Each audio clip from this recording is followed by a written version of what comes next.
Good morning.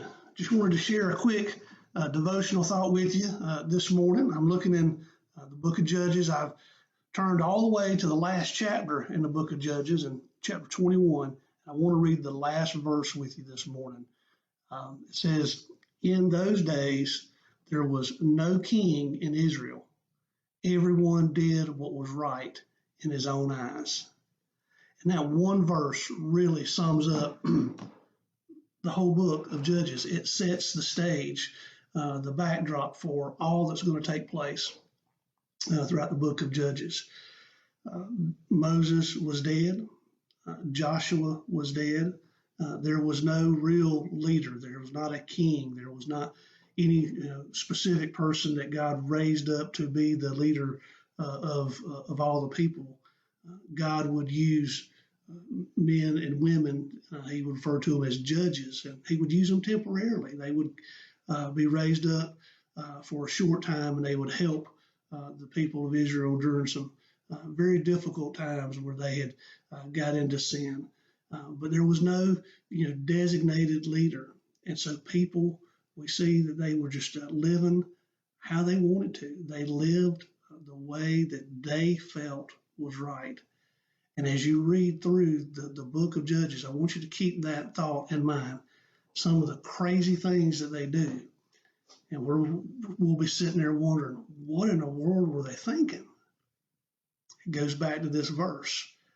They were doing what they thought was right. They were more concerned with what they wanted. They were more concerned with what was pleasing to them, what was fun, what felt good, rather than being completely obedient to the Lord. And you're going to see where that gets them as you go through the book of Judges. But when I read that verse still stands as kind of a backdrop for our society today.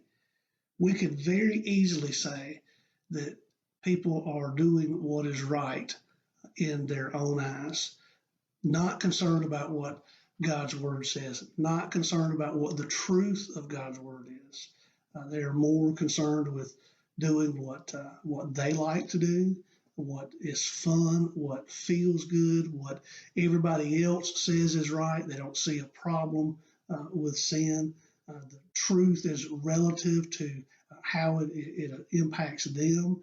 There is no black and white, but everything is kind of gray, and they kind of make everything fit in it. And you see just in our society now the results of that kind of thinking.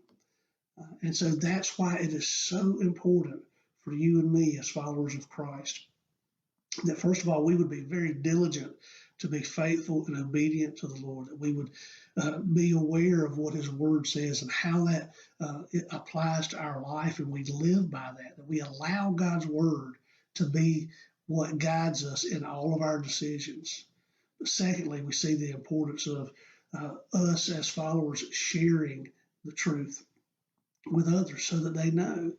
And that way, that they can make a decision. They have to choose whether they want to receive that truth or reject it. And that is not on you and I. It is up to us to just share the truth. The world needs to know that. And the quicker that we get back to doing things in accordance with God's word, the better we're going to see society around us. I love you. I look forward to seeing you soon. I'll be keeping you in my prayers each day.